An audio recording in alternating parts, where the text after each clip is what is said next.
여러분들 진보를 지지하시는 많은 여러분들한테 제가 말씀드리겠습니다. 예? 진보가 정의가 아니고요. 정의로운 게 진보예요. 여러분들 지금 바뀌었다고 진보 정당이 권력을 쟁취하는 게 그게 정의가 아니고요. 그게 진보가 아니고요. 정의를 추구하는 게 진보라고요. 그게 역사의 진보라고요.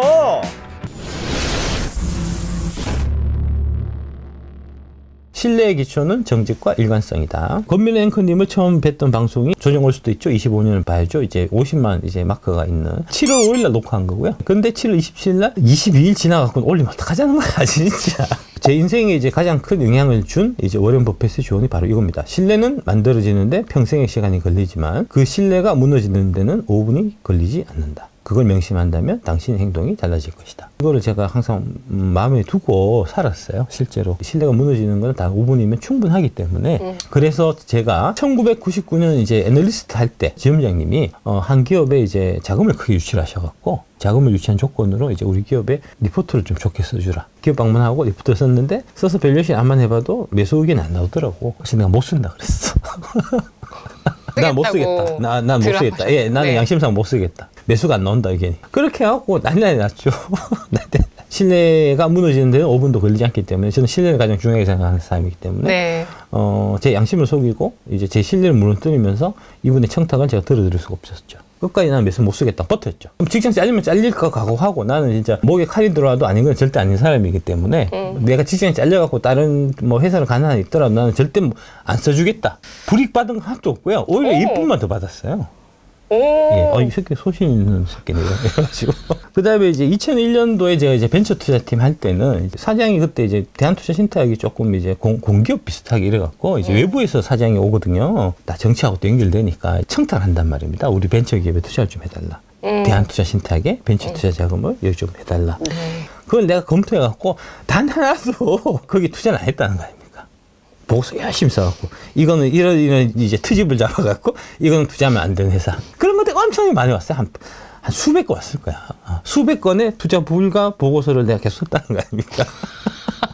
벤처 투자를 해달라 이런 것들이 그때 당시에 사실은 되게 많았어요. 정치적으로 백이나 뭐 이렇게 해서 아름아름으로 친분이나 이런 거를 해서 이제 벤처 투자해주고 뒷돈 받고 이런 것들이 되게 그때 당시에 좀 팽배했던 이제 그런 시절이고요. 산업은행이 벤처 비리 수사 확대 검토해서 2002년 1월 11일 기사고요. 네. 제가 만약에 2001년에 이제 이거 해갖고 했으면은 저도 여기 연루돼갖고 이런 기사 나올 수도 있었겠죠. 네. 예. 벤처 기업에 대한 국고 지원을 총괄하는 한국산업은행 간부들이 투자 지원 대가로 거액의 뇌물을 받은 혐의가 드러남에 따라 벤처 투자 과정에서의 금품 비리가 관행적으로 이루어졌을 가능성이 높다고 보고 수사 확대를 검토 중이다. 실제로 이제 수사 확대를 해서 이때 당시에 이제 벤처팀 관련돼갖고 콩밥을 먹는다든지 뭐 각종 이제 뭐 페널티를 받는다든지 하는 일들이 되게 많았었고요. 검찰은 지문인식 기술업체인 B사에 대한 투자 사례비 명목으로 부하 직원을 통해 금품을 받은 산업은행 박순아 본부장에 대해 특정범죄 가중처벌법상 뇌물 혐의로 구속영장을 청구했다는 거고요. 부하 직원 김성삼 씨가 벤처기업 B사로부터 이 은행의 5억 원 투자에 대한 사례비 명목으로 받은 5천만 원 중 1천만 원을 받은 혐의다. 그러니까 5천만 원 5억 투자해 주는데 대도 안 되는 벤처기업 하나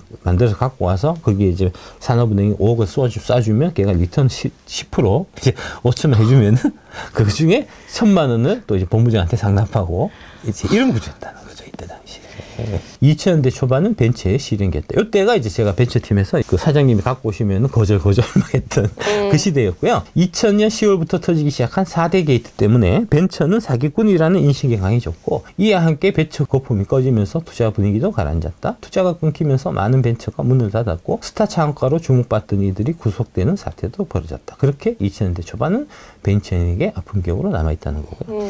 1998년 코스닥 시가총액이 8조 원이 있는데 벤처 붐이 불면서 1999년 말 그러니까 1년 채 안 되는 기간에 100조 원을 넘었다는 겁니다. 이게 12배가 오른 거죠. 시장이요? 시장이요. 와, 이렇게 시장의 시가총액을 보니까 진짜 너무 놀라운데요? 예. 와. 예. 1년도 채 지나지 않은 그해 12월 26일 코스닥 지수는 2,834에서 525.8. 4분의 1토막 난 겁니다. 52.58? 그러니까 이때는 283이었어요. 아. 이제 곱하기 10 있다니까. 10에서 525.8. 사이버 벤처와 작전 세력이 출몰하면서 시장 질서를 어지럽혔는데 적절하게 대처하지 못한 게 벤처기업 거품이 꺼진 이유다라고 지적했다는 거고요. 김 전무의 설명대로 2000대 초반 벤처업계 악몽으로 꼽히는 4대 게이트가 있었습니다. 2000년 10월 정현준 게이트를 시작해서 진승현 게이트, 이용호 게이트, 윤태식 게이트에서 요거를 이제 4대 게이트라고 하고요. 이게 이제 김대중 대통령 아들하고 연결이 돼 있었어요. 이때부터 해서 이제 여의도하고 민주당 간에 이제 밀월 관계가 시작돼서 사모펀드가 연결돼서 지금까지 잘 지내고 있는 이제 그렇게 된 거고요. 먼저 정현준 게이트 2000년 10월 정현준 한국 디지털라인 사장과 이경자 동방금고 부회장 이제 KDL 이 회사가 아마 제가 담당했던 회사일 겁니다. 제가 커버했던 종목일 겁니다. 이게 수백억 원대의 금고 등을 횡령하고 투자자 상대로 사기 행각을 벌린 과정에서 금감원과 정치인 등이 개입했다는 의혹. 금감원이 이렇게 이제 엮여 있는 거는 되게 역사가 오래된 거고요. 그러니까 당연히 이제 요번에 그 4천억 방식에 헤쳐먹은 그 건도 당연히 금감원 직원들이 연결돼 있을 거다. 거래소 직원들이 일부 연결돼 있을 거다라고 보는 게 당연한 맥락인 게 옛날부터 그랬었다니까 이렇게. 2,300억대 불법 대출 및 횡령, 사기 등의 혐의로 징역 9년 선고받은 사건이고요. 그 다음에 진승현 게이트 이제 한 달 지나갔고 2000년 11월 터져 나온 사건으로 제2의 정현준 게이트라고 부릅니다. 이제 성격이 좀 비슷해요. 열린 상호 신용금고 인수 후에 300억이 넘는 불법 대출을 받았고 수사 과정에서 진승현 부회장이 대주주로 있던 열린금고와 한수종금, 리젠트종금 등에서 약 2,300원을 불법 대출 받았다는 사실을 밝혀냈다. 2002년 대법원은 진 회장에게 징역 5년을 확정했고 이 자금이 주로 다 민주당 쪽으로 갔다는 거죠. 이용호 게이트 2001년 9월 언론에서 성공한 벤처 사업가로 주목을 받았던 이용호 GNG그룹 회장이 횡령과 주가 조작 등의 혐의로 검찰에 구속됐는데 자신의 계열사인 3회 인더스를 통해서 전남 진도 앞바다에서 보물선 발굴 사업을 추진하면서 주가를 조작해서 150억여 원의 차익을 얻었다. 이 회장과 친분이 있는 검찰 간부와 정관계사 1,800명의 이름과 연락처가 담긴 리스트를 확보했다고 밝혔다. 이제 다양하게 검찰 간부, 정관계 인사 등의 로비를 많이 했었다는 거고요. 증권 관련 범죄는 이런 식으로 정치인들, 정관계 인사들이 항상 이제 연루가 됐었고 금감원이 양념처럼 항상 들어가 있기 때문에 이제 아까 그 건 같은 경우도 당연히 그렇게 의심할 수밖에 없는 거죠. 당연히 이제 거기에 초점 맞춰서 수사를 해야 되고 이거를 경찰이 수사할 수가 없어요. 이거를 이렇게 다 고위층들이 다 연결되기 때문에 네. 그래서 남부 지금 합수부가 사라지면은 이런 애들이 완전 이제 자기 세상 만나갖고 이제 난리 나는 거고요. 특검 과정에서 신승남 전 검찰총장 동생, 이형택 전 애금보험공사 전무 및 김대중 대통령의 차남 김호국 씨가 들어간단 말입니다. 그 다음에 처조카 이영택 씨. 대통령 처조카까지 예, 권력층의 비리가 추가로 밝혀져서 김홍옥 씨가 이후 검찰 수사에서 이권 청탁 대가 등으로 47억여 원을 받은 사실이 드러나 구속 기소가 됐고요. 이러니 김대중 정부에 대한 이제 국민 지지도가 폭락했겠죠. 폭락한 분위기를 반전시키기 위해 갖고 국민 참여 경선이라는 새로운 시도를 하고요. 그 국민 참여 경선을 통해서 떠오른 대통령 후보가 바로 노무현이라는 거죠. 이 4대 사건이 없었으면 노무현이 대통령 될 일도 없었다. 옛날에 낙점했었거든요. 네가 대통령, 다음 대통령 이런 식으로 낙. 이것도 민주화의 발전이네요. 지금 이제 대통령 후보 뽑을 때 다 이제 당에서 경선을 되게 당연히 하죠. 그 2002년 이때부터 생겼는데 얼마 안 됐네요.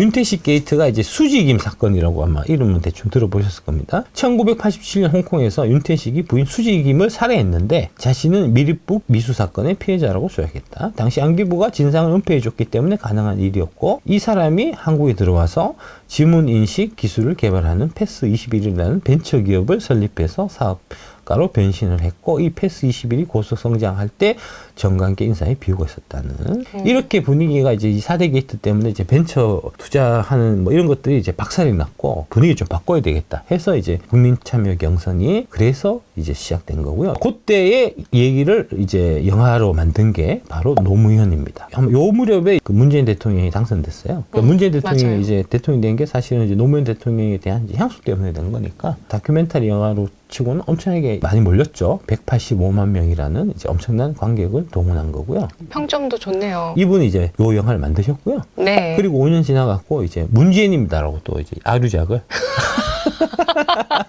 이 영화 혹시 보셨습니까? 노무현입니다. 아니요. 저한테 한번 물어보시죠. 보셨나요? 아니요, 못 봤습니다. 보면 울까봐. 보면 울까봐 내가 못 봤어요. 한번 보시죠, 그래도. 아니요, 울 것 같아서 못 봤어요. 너무 울어서 이제 감당이 안 될 것 같아서 못 봤어요. 무서워가지고. 예, 못 봤고요. 김건희 여사께서 남편 윤석열이 노무현 영화 보고 2시간을 울었다. 김건희 씨가 윤 후보에 대해서 노무현 전 대통령을 너무 좋아한다고 말한 사실이 30일 공개됐다는 겁니다.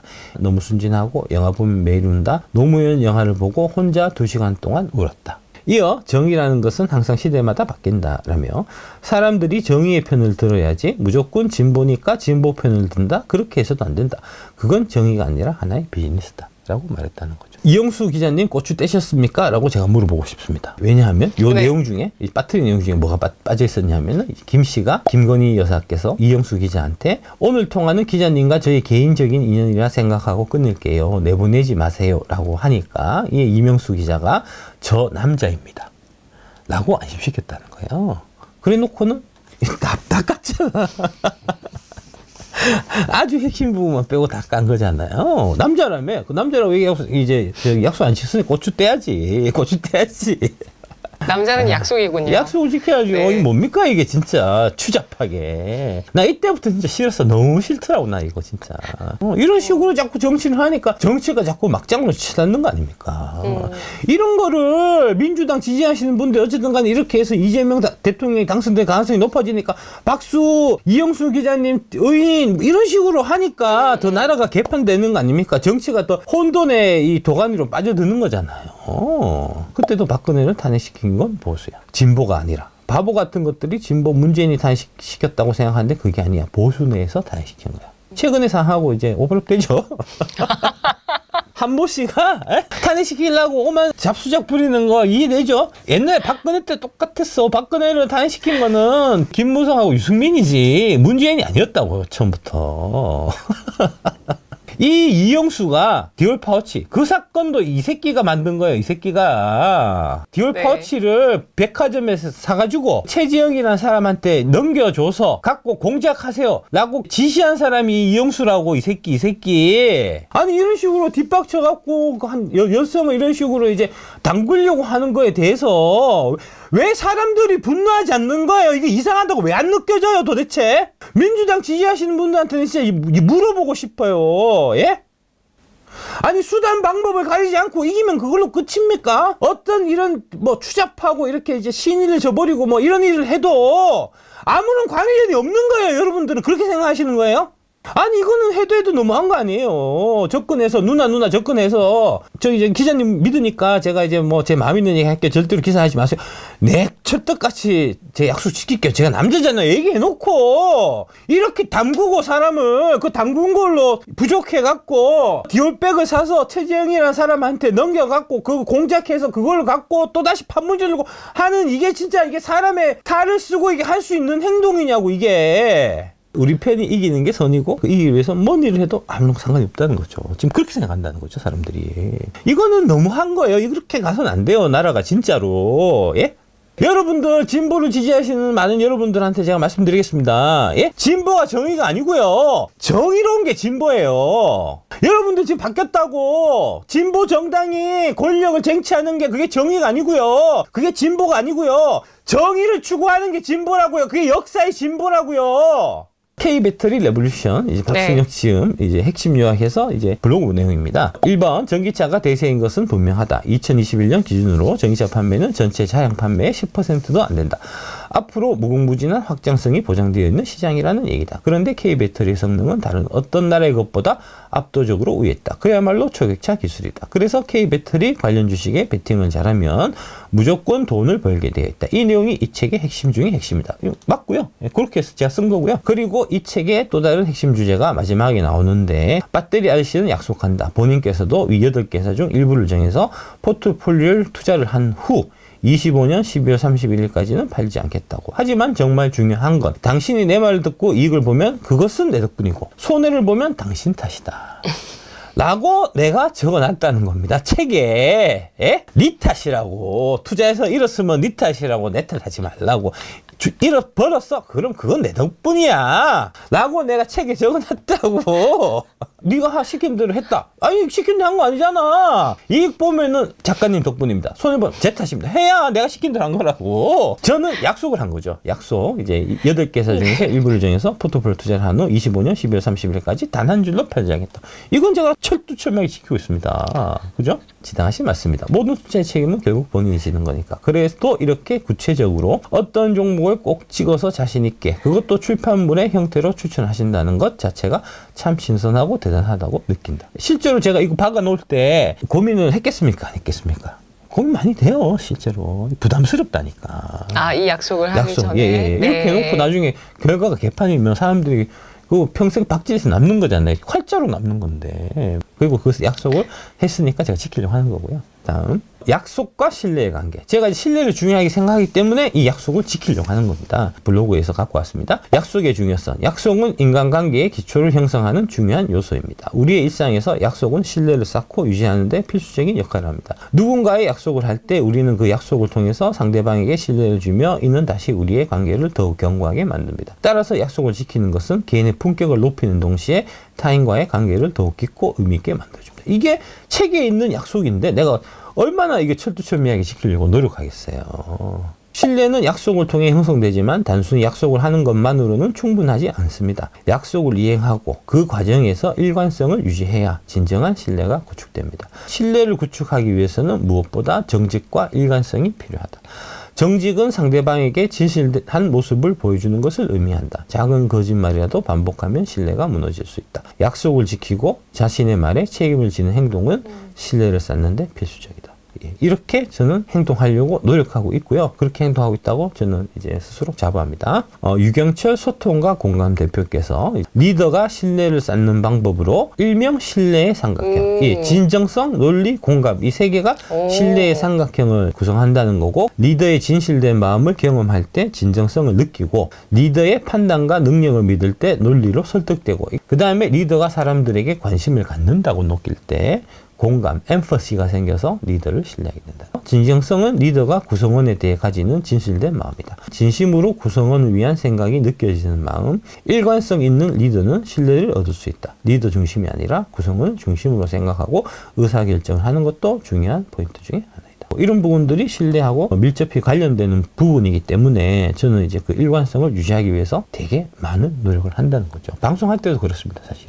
일관성을 가지는 얘기를 하려고 저는 노력을 많이 하거든요. 실제로 제 양심에 있는 얘기를 하려고 하고, 어떤 이제 목적을 위해 갖고 방송을 보시는 분들을 이제 이용하고 이럴 생각을 제가 이제 아주 안 하려고 하기 때문에 이제 그래서 이제 이런 일관성이 생긴다는 이제 그런 거고요. 그리고 일관성을 생기게 자꾸 행동하는 게 결국은 제가 이제 그 워렌 버핏의 말씀, 신뢰를 쌓는 데는 평생이 걸리지만 잃어버리는 거는 단 5분이면 충분하다. 그걸 알게 되면 네 이제 행동 거지가 달라질 거다는 거를 마음속에 깊이 새겨놓고 살기 때문에 네. 이제 그렇게 된다는 이제 그런 거죠.